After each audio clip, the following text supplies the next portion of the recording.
बीकानेर के सराह नथानिया स्थित नगर निगम के कांजी हाउस के हाल बेहाल है। गोवंश की उचित देखभाल नहीं होने के चलते रोजाना गोवंश की मौत हो रही है। गोवंश की मौत भूख से भी हो रही है। जिला प्रशासन और नगर निगम बेपरवाह हैं। गौशाला में गोवंश के रहने के लिए 6 बाड़े हैं। संचालन कर रही श्रीनंद गौ सेवा समिति के संचालक के अनुसार एक बाड़े में 200 से 225 गोवंश रह सकते हैं। इस प्रकार कुल 1350 गोवंश रहते हैं, जबकि 2200 से अधिक गोवंश यहां रह रहे हैं। इन सबकी शिकायत मिलने के बाद बीकानेर के पश्चिमी विधायक जेठानंद व्यास गौशाला पहुंचे। आए दिन मर रहे गोवंश को लेकर उन्होंने नाराजगी जताई। जेठानंद व्यास ने निगम आयुक्त मयंक मनीष को फोन कर नाराजगी जताई और कहा कि व्यवस्था को तुरंत सुधारा जाए। आए दिन गोवंश का मरना गलत है। विधायक के निरीक्षण के दौरान भी 1 दर्जन से अधिक पशु मृत पड़े थे, जहां पशुओं को चारा खिलाने की खेलियां भी खाली थी। आने में पता चला, क्योंकि मेरे पास कई दिनों से शिकायत आ रही थी। वैसे मैं मानता नहीं था, लेकिन आज मुझे देखने पता चला वो शिकायत सही थी। यहाँ से पता चला कि यहाँ प्रतिदिन ऐसे 15-20 से कहीं 25 हो जाती होगी, लेकिन इतने हमेशा ये बछड़े और गायें मर रही है।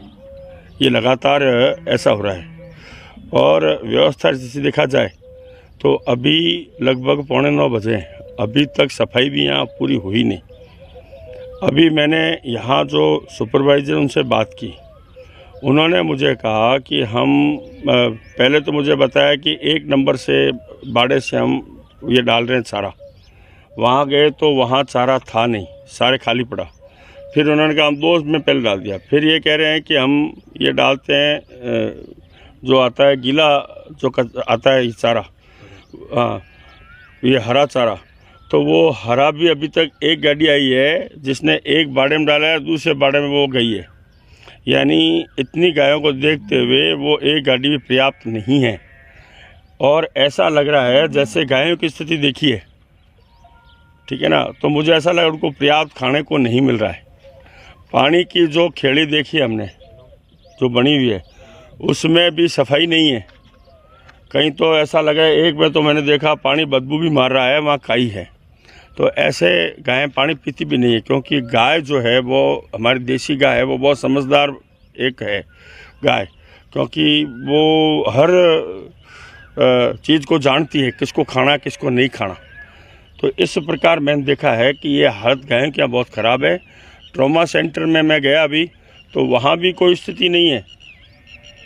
वहाँ भी जो मर रहे हैं सारे, किसी के ड्रिप लगी नहीं है। वहाँ एक कंपाउंडर वो बता रहा है कि, तो मैंने कहा कहाँ है वहाँ ड्रिप लगी, किसी की ड्रिप लगी नहीं है। और वहाँ सारे मरने की स्थिति में कम से कम 30-40-50 एक वहाँ ऐसे हैं नग, तो वो सारे मरने की स्थिति में आए हुए हैं। तो कोई यहाँ व्यवस्था नहीं है। मैंने अभी कमिश्नर को फ़ोन लगाया, उन्होंने उठाया नहीं। फिर यशपाल जी आहूजा को मैंने लगाया, उन्होंने उठाया। उनको मैंने स्थिति बताई है, ये स्थिति मैंने कहा सही नहीं है। तो इस प्रकार अगर ये व्यवस्था है तो वो हमारे बीकानेर के लिए बहुत यानी शर्मनाक है। जो गायें शहर में घूम रही है वो उनकी स्थिति सही है, और यहाँ आने के बाद वो मर रही है, इसका मतलब यहाँ कहीं गड़बड़ है। तो इसलिए मैंने इनको कहा है अपनी व्यवस्था सुधारो, और ये सफाई होनी चाहिए, चारा इनको पर्याप्त मिलना चाहिए। पानी की जो खेड़ी वो हमेशा वो 1-2 दिन में साफ करके उनको पानी डालना चाहिए। और इनकी जो स्वास्थ्य की दृष्टि से जो है कंपाउंडर